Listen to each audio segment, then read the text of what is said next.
Manchester United sukses mengalahkan PAOK dengan skor 2-0 dalam laga matchday 4 League Pace Liga Eropa 2024/2025 yang digelar di Old Trafford, Jumat tanggal 8 November tahun 2024 dini hari WIB.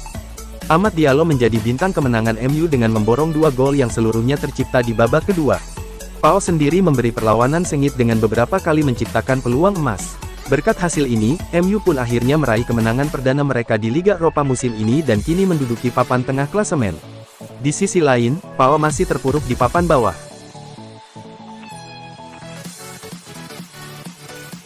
Amad Diallo layak terpilih menjadi pemain terbaik dari kemenangan 2-0 Manchester United atas PAOK dalam laga matchday 4 League Pace Liga Eropa 2024/2025 yang digelar di Old Trafford, Jumat tanggal 8 November tahun 2024 dini hari WIB. Amad Diallo menjadi bintang kemenangan MU dengan memborong 2 gol yang seluruhnya tercipta di babak kedua. PAOK sendiri memberi perlawanan sengit dengan beberapa kali menciptakan peluang emas. Berkat hasil ini, MU pun akhirnya meraih kemenangan perdana mereka di Liga Eropa musim ini dan kini menduduki papan tengah klasemen. Di sisi lain, PAOK masih terpuruk di papan bawah. Amad Diallo benar-benar menunjukkan kelasnya di laga ini. Pemain 22 tahun itu berandil memecah kebuntuan timnya lewat sundulan meneruskan crossing Bruno Fernandes. Setelah itu, Diallo bermain ngeyel untuk merebut bola dari Baba Rahman untuk kemudian melepas tembakan keras yang berbuah gol kedua sekaligus memastikan kemenangan MU. Secara keseluruhan, Diallo tercatat melepas 5 tembakan, 2 kali melakukan dribble sukses, 2 kali mengirim bola ke sepertiga akhir area lawan.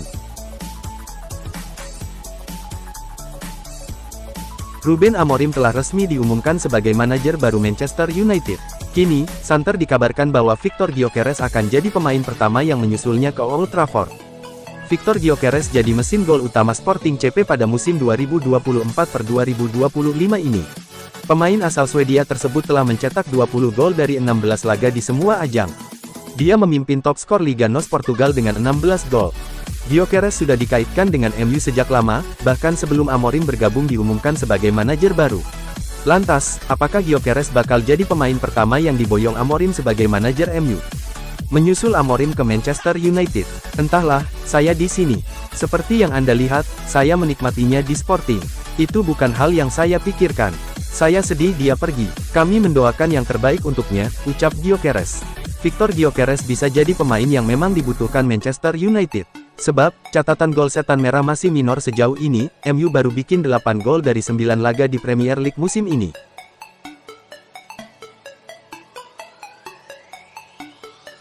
Mantan pelatih Manchester United Erik ten Hag rupanya pernah menolak kedatangan striker Joshua Zirkzee ke Old Trafford pada bursa transfer musim panas 2024.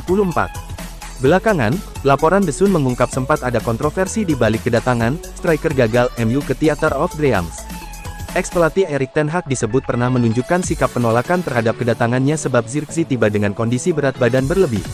Sayangnya, pihak klub pada akhirnya tetap meresmikan perekrutan Zirkzee. Masih merujuk pada pemberitaan yang sama, transfer sang pemain dari Bologna rupanya didorong oleh tim manajemen baru INEOS. Mereka merasa Zirkzee bisa jadi sosok bernilai secara materi buat MU.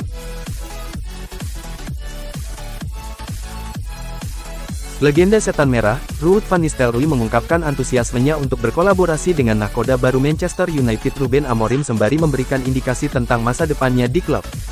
Van Nistelrooy, yang kini mengemban tugas sebagai pelatih interim, telah menunjukkan kemampuannya ejak ditunjuk pekan lalu menyusul pemecatan Erik ten Hag. Kabar terkini menyebutkan bahwa Amorim akan memboyong jajaran staf kepercayaannya ke Theatre of Dreams, situasi yang membuat masa depan Van Nistelrooy di klub 20 kali juara Inggris ini kian tidak menentu. Usai laga imbang melawan Chelsea, Van Nistelrooy memberikan sinyal positif tentang kemungkinannya bertahan di Old Trafford untuk mendampingi Amorim, meski mengakui belum adanya komunikasi langsung dengan pelatih anyar tersebut. Saya sangat tertarik untuk mengenal sosoknya lebih dalam. Rekam jejaknya di Portugal sangat memukau sebagai pelatih muda berbakat. Prioritas utama saya adalah berkontribusi untuk kemajuan klub ini, ujar Van Nistelrooy dalam sesi jumpa pers. Komunikasi akan terjalin dalam beberapa hari ke depan dan saya menantikan momen tersebut. Namun saat ini, fokus kami tertuju pada latihan besok dan persiapan menghadapi laga Kamis. Memang belum ada dialog dengan Amorim, tapi itu pasti akan terlaksana. Seperti yang kita saksikan hari ini, tim mampu mengimbangi permainan lawan tangguh. Inilah arah yang harus ditempuh skuad ini, sambungnya, dilansir dari Sports Mole. Dalam wawancara terpisah dengan Sky Sports News, mantan striker andalan United ini menambahkan, kami siap mendukung manajer baru sepenuhnya. Saat ini, seluruh elemen klub memang terfokus pada dua pertandingan krusial yang menanti, namun setelahnya kami bertekad untuk terus berkembang demi kemajuan klub setiap harinya. Luapan kegembiraan Van Nistelrooy saat Bruno Fernandes mengeksekusi penalti melawan Chelsea akhir pekan lalu, mencerminkan kecintaannya terhadap klub. Ia juga mengungkapkan betapa spesial rasanya bisa kembali ke Man United sebagai asisten pelatih sejak musim panas ini. Komitmen saya adalah membantu klub dalam peran apapun. Setelah dua pertandingan ini berakhir, saya berharap bisa terus berkontribusi dengan hasil positif, tuturnya kepada BBC Sport. Sungguh istimewa rasanya kembali ke kota dan klub ini.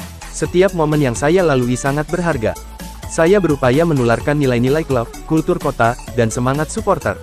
Itu aspek yang vital. Saya bersyukur bisa berbagi momen ini dan membantu para pemain menghayati semangatnya. Semangat itu terpancar di lapangan pada laga Rabu dan hari ini. Itulah fondasi untuk terus berkembang. Manajer baru Manchester United, Ruben Amorim, dikabarkan berencana merekrut kembali bek muda berbakat yang pernah dilepas MU saat masih di bawah kepemimpinan Erik ten Hag, Alvaro Carreras. Carreras sebelumnya bergabung dengan Akademi Manchester United pada tahun 2020. Ia sebenarnya menunjukkan bakat menjanjikan, namun kesulitan menembus kepercayaan ten Hag. Setelah beberapa kali dipinjamkan, Erik ten Hag memutuskan melepas Carreras secara permanen ke Benfica 5 juta pound pada musim panas lalu. Cerdiknya meski dilepas, MU menyisipkan klausul penjualan 50% dan pembelian kembali senilai 16 juta pound atau 274 miliar rupiah. Legenda Benfica, Alvaro Magalhaes, percaya jika Carreras akan menjadi pilihan pertama Amorim di MU. Menurutnya, Carreras memiliki mentalitas kuat, yang menjadi kunci sukses seorang pemain di klub besar. Kemampuan untuk bereaksi terhadap kesulitan tampaknya menjadi kekuatannya. Pemain hebat hanya bisa sukses jika mereka memiliki mental yang sangat kuat, ujar Magalhaes dalam wawancaranya dengan Rekord. Ia menambahkan kualitas Carreras masih sangat layak dipertahankan Benfica, meskipun kini keputusan masa depannya bukan hanya ada di tangan klub. Jika dia lemah, dia pasti sudah dilepas dari Benfica dan akan menunjukkan kualitasnya di tim lain. Benfica berada di waktu yang tepat untuk tidak kehilangan salah satu pemain yang harus kami perjuangkan untuk dipertahankan di klub karena kualitasnya, jelas Magalhaes. Sejauh musim ini, Carreras telah mencatatkan 14 penampilan untuk Benfica dan berhasil mencetak 1 gol. Performa konsisten menarik perhatian klub-klub besar, termasuk Amorim yang telah menyaksikan kiprah Carreras langsung di Liga Portugal. Jika Setan Merah benar-benar ingin membawa kembali Carreras, mereka harus menyiapkan dana sesuai klausul pembelian kembali yang sebelumnya disepakati, yaitu 16 juta pound atau 274 miliar rupiah. Jika transfer ini terlaksana, Carreras diharapkan bisa mengisi kekosongan di posisi bek sayap kiri United yang tengah krisis. Jika benar-benar terrealisasi kehadiran Carreras diharapkan menambal masalah bek kiri MU.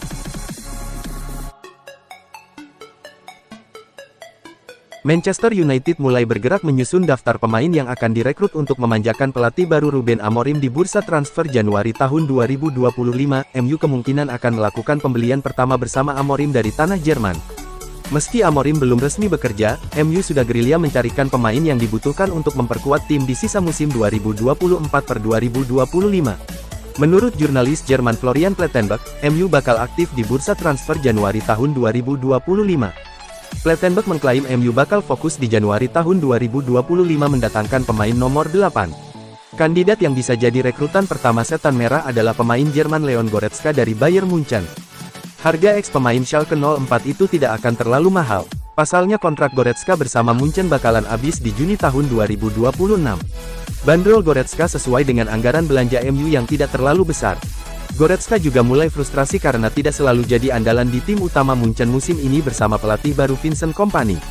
Goretzka baru main 8 kali musim ini. Dia cuma main 4 kali di Bundesliga musim ini. Itu pun dari bangku cadangan. Kehadiran Goretzka bisa menjadi solusi karena MU memiliki kelemahan di tim utama.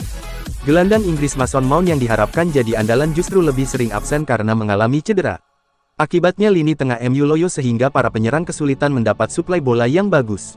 Daya jelajah luar biasa Goretzka bisa menghadirkan gairah baru di lini tengah MU pada paruh kedua musim 2024-2025.